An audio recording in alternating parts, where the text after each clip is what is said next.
McGregor did. It's really a trick. He gets these people to box with him. They have no business boxing with him. And he's making millions and millions of dollars doing this way after his competitive career is over. That money has to keep coming in if you're going to live like that. It's absolutely, he needs money. You think he's going Once broke? again, come on. Fighters like that always go broke. Because everything that he says is about money. There's nothing else. There's no values. There's no... Joe Rogan didn't just call out Floyd Mayweather. He tore the entire myth apart. When Floyd started throwing around numbers like $42 million across 60 buildings, credible sources didn't stay quiet for long. One by one, those claims began falling apart. What looked like a financial empire from the outside. Experts say it might be nothing more than a carefully constructed illusion built on exaggerated numbers and empty boasts. It is just piecing him up. Stuff by literally the greatest boxer of all time. Floyd was just boxing him up, which is what he does. So that's what's interesting is Floyd's making more money than anybody, and he's boxing people who have no chance of beating him. It doesn't even hurt his record. Also, money. He needs that money. That money has to keep coming in if you're going to live like this. It's not that expensive though, but he's only 46. But he does this with everything, man. He's got $1 million watches. I don't think he buys every pair. Think they give them to him? Yeah, because then you get a video like that. Right. That's smart. And then you get Floyd's Air Force Ones given away for charity. That's a tax write-off. There's all sorts of things that goes. Yeah, you got a good point. But those $1 million watches, they're not giving you those. Floyd's transformation didn't happen overnight. He started as a pure boxer, fast, sharp, electric to watch. But somewhere along the way, the fighter disappeared and Money Mayweather took over. Rogan noticed it too. He pointed out how Floyd shifted his entire focus away from the beauty of boxing and started obsessing over cash, even going as far as disrespecting opponents just to feed that image. Went from being like a real exciting pressure fighter and he had a bunch of hand problems to like Money Mayweather, start talking, just boxing people's faces off. No more hand problems, much more money. Yeah, I love what he's doing too, beating up these YouTube guys. It's crazy. I love it. It's so funny that these guys are willing to get beat up by him. Well, I think they're all delusional. And one of the reasons why people watch him fight is not because he's like Mike Tyson, just goes out and destroys people. They like watching him fight because they hate him. Because he talks so much shit and he's like, look at my $1 million watch, look at my fucking jet, look at my house, look at this. He's like constantly showing you all these things that he has. Like he'll lay out watches in a hotel bed, like this is $1 million worth of watches. This watch goes for $2 million. And they're like, this is my small watch that I take sometimes, but I want to show you, when I show up, I bring out the big boy and it brings out this watch that's covered in diamonds. It's like $5 million. And here's the uncomfortable truth Rogan laid out clearly. Floyd Mayweather isn't remembered for how he fought. He's remembered for how much he made.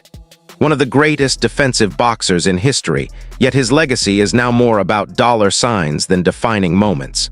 And when the idea of Floyd stepping into MMA came up, Rogan didn't sugarcoat it. He said Floyd would get destroyed. Not maybe, destroyed. Floyd Mayweather applying for MMA license wants 6 to 8 months to train. He's screwed. First of all, they should give him everything they can get their greasy paws on, get him to fight Conor in an MMA fight. You'd be screwed. It's not just getting screwed. Like someone said it should be 1,000 to 1. That's not high enough. It's not high enough. If Conor McGregor was going to fight Floyd Mayweather in MMA, it is as close to 100% as anything ever gets ever. He's probably going to punch Conor in the face a couple of times. It's probably going to suck, but Conor's going to get a hold of him. And then he's going to be like a baby. And if that doesn't happen, he'll kick Floyd's legs out from under him.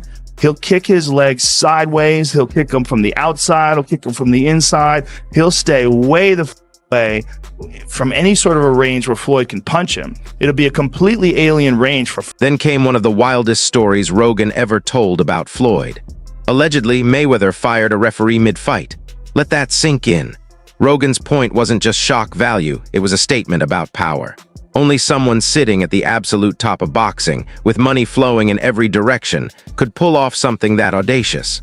Floyd's wealth doesn't just follow his career, it controls it. Referee said Floyd Mayweather hit him behind the head. So Floyd fired the referee in the middle of the bout. Floyd throws this punch, and he's 100% correct. The punch landed the side of the head. It's a right hook. It's a perfect punch. And the referee was saying, watch the back of the head. He's like, what the f are you talking about? And so he kicks the guy out, and they bring in a different referee who finishes the fight. It was insane. But where did this obsessive drive even come from?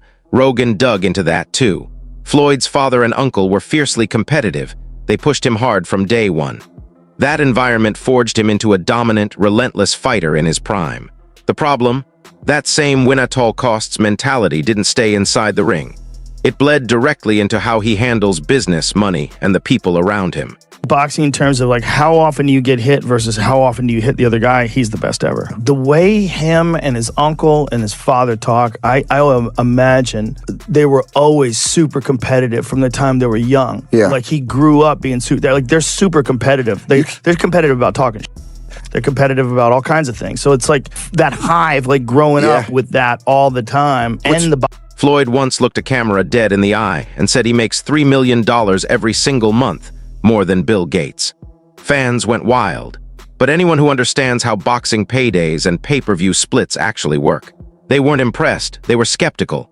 Experts broke the numbers down and reached the same conclusion: the math simply doesn't work. These aren't facts, they're a performance. Floyd Mayweather says he makes $300 million a month, which is $3.6 billion a year. He makes more money than Jeff Bezos,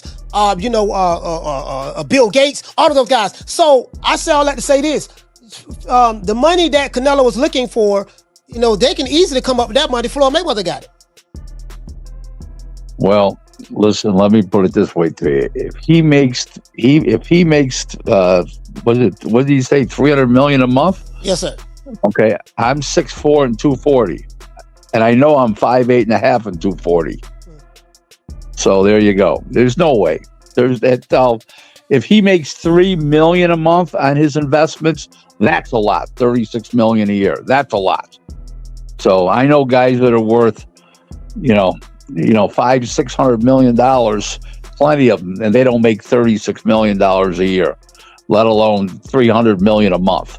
So there you go. Floyd has been open about one thing: money runs his life.